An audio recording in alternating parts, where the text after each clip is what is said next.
Every sunrise brings a new beginning, a fresh start to embrace life's endless possibilities.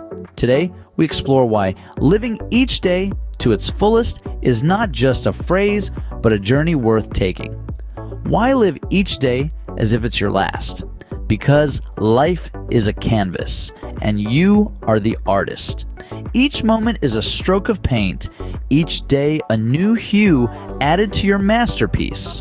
Meet Maria, a teacher who starts her day with a dance class, not just for the exercise, but to feel alive with every beat.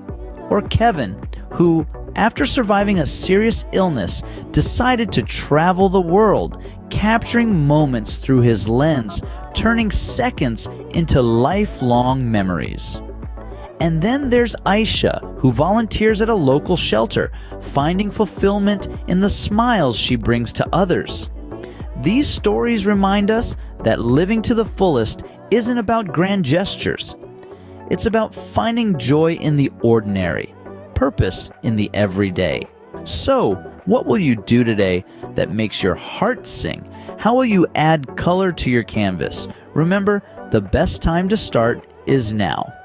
Thank you for joining us on this journey of discovery. Embrace each day, live passionately, and create a life filled with stories worth telling.